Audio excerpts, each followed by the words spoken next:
Bienvenidos a Medicaled. El día de hoy tenemos un video muy especial que se acerca justamente de la fisiología endocrina, ¿sí?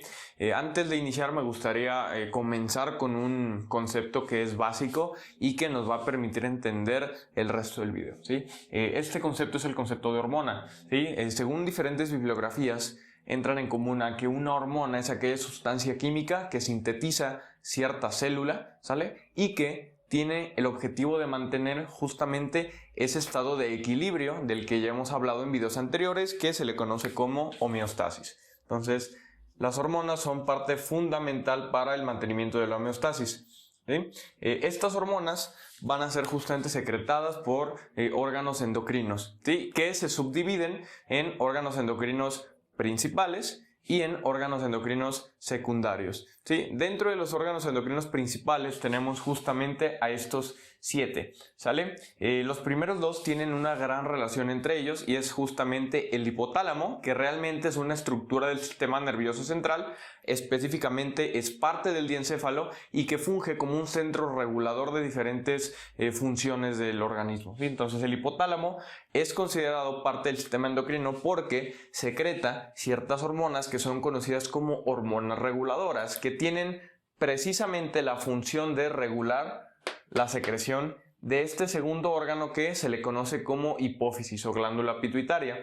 Y la hipófisis se encuentra en la silla turca, que es una estructura del hueso esfenoides, y justamente está conectado mediante un sistema porta hipotálamo-hipófisis, que permite que las hormonas sean liberadas y de manera casi inmediata lleguen de hipotálamo-hipófisis, ¿sí? Esta última se encarga de, por medio de diferentes células, secretar ahora sí las hormonas estimulantes. Por ejemplo, la hormona estimulante de tiroides, la hormona folículo estimulante, la hormona luteinizante, etc., ¿sí?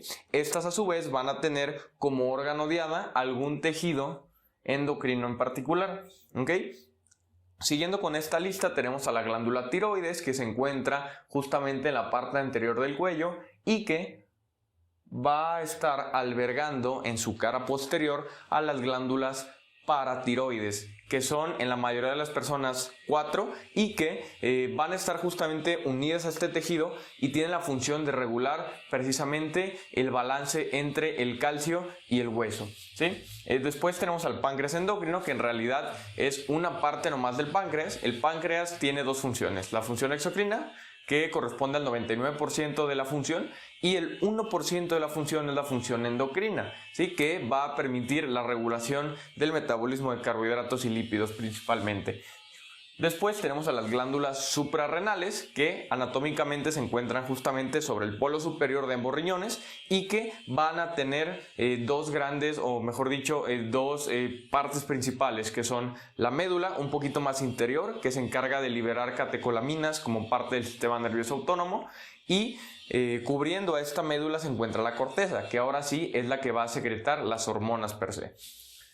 Y por último, y no menos importante, están las gónadas. Las gónadas van a ser las encargadas de dar toda esta producción de hormonas sexuales. En la mujer tenemos a los ovarios y en el varón tenemos a los testículos, ¿sí? Estos van a ser encargados de secretar estas hormonas, que van a ser fundamentales tanto para el desarrollo de células germinales como también para la aparición de características sexuales secundarias, ¿sí?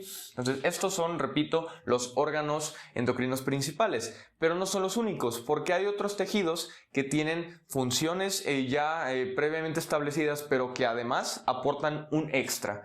Y ese extra es la síntesis de algún tipo de hormona. Por ejemplo, el intestino delgado es parte del sistema endocrino también porque puede liberar hormonas como lo son las incretinas, particularmente la colecistocinina, el péptido similar al glucagón y el péptido inhibidor gástrico. Estas tres son conocidas como incretinas y van a ser secretagogos principalmente para el páncreas, particularmente de la insulina, ¿sí? El hígado también es un órgano endocrino súper importante y está envuelto en miles de procesos metabólicos.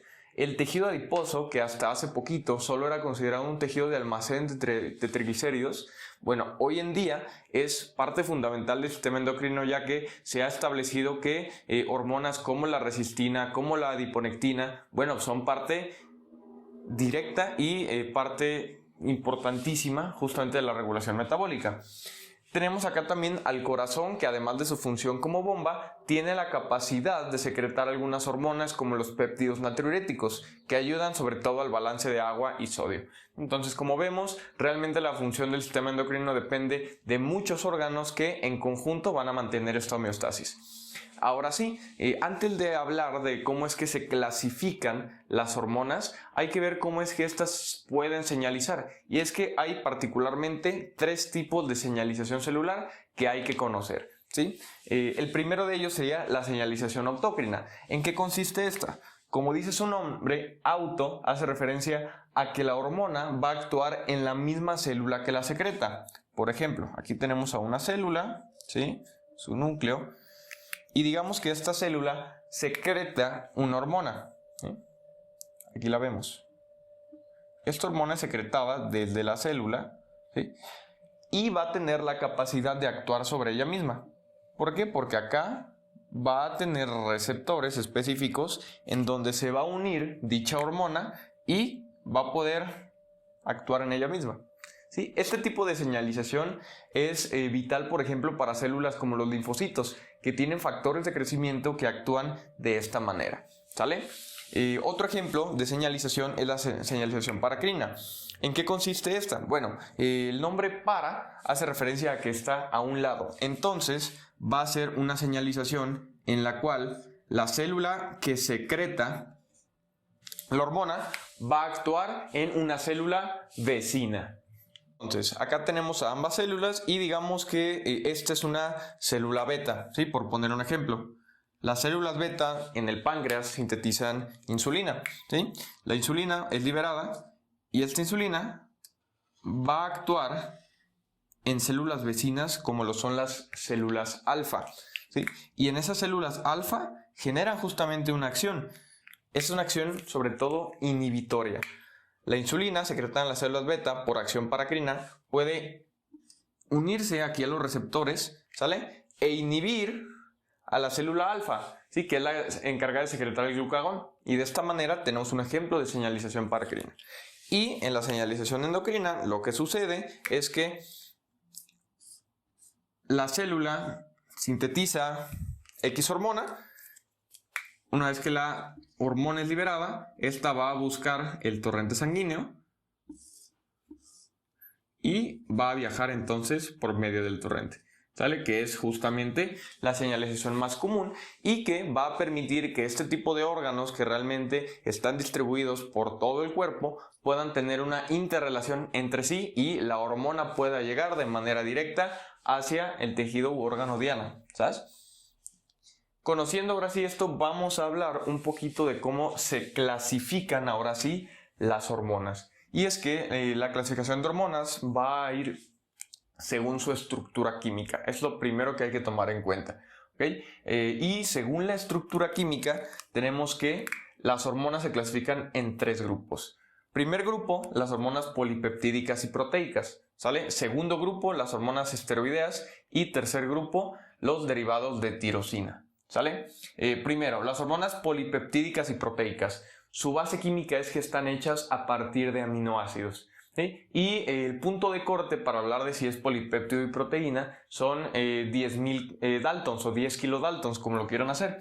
Esto para hacerlo un poquito más sencillo y no tener que estar ahora sí calculando el peso molecular de cada una, se toma también como un parámetro cercano el número de 100, ¿sí? Si es menos de 100 aminoácidos, realmente se le llama polipéptido porque no tiene una estructura terciaria de una proteína. Entonces, la insulina, por ejemplo, que tiene 51 aminoácidos, el glucagón, ¿sí? Son ejemplos de hormonas peptídicas.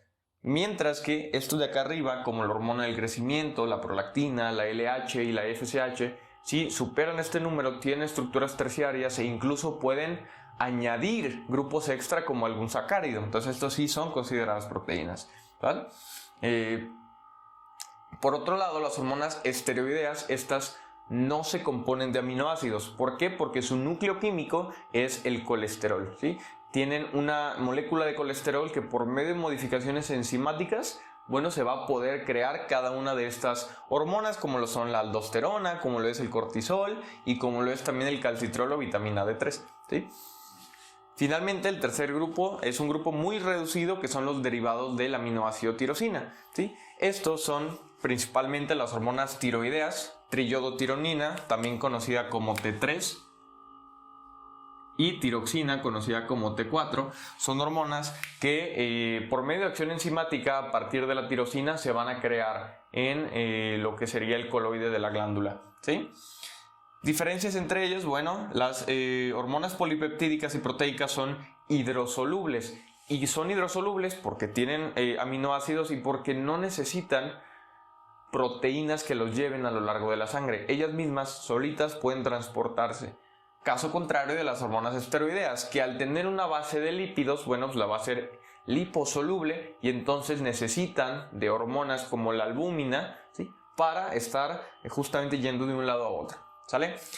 Los derivados de tirosina en este aspecto al menos funcionan como si fueran justamente hormonas esteroideas, ya que también necesitan de proteínas justamente para llevarlas de un lado a otro, ¿sabes? En cuanto a sus receptores, los péptidos y proteínas que funcionan como hormonas tienen receptores de membrana, debido a que no pueden penetrar la membrana celular una vez que llegan a la célula diana. Estos receptores pueden variar.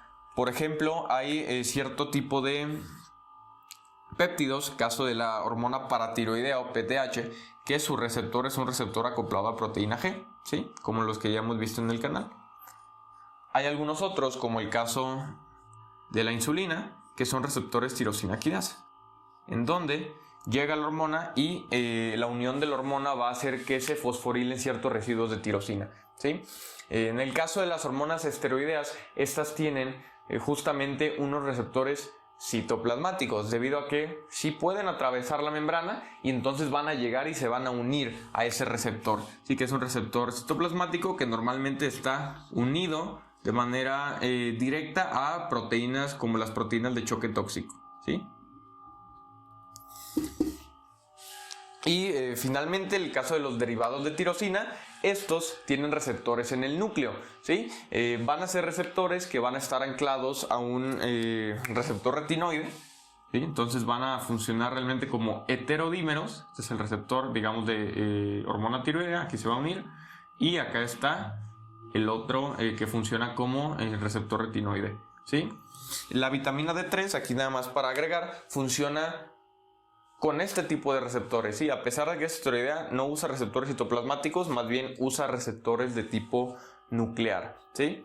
Y con esto estaríamos ahora sí que abordando de manera general la fisiología endocrina. Son meramente las bases que cada alumno de ciencias de la salud tiene que tener para ahora sí ir entendiendo más a fondo los temas, ¿sí? Por favor, si les gustó el video denle like, suscríbanse y nos vemos en la próxima.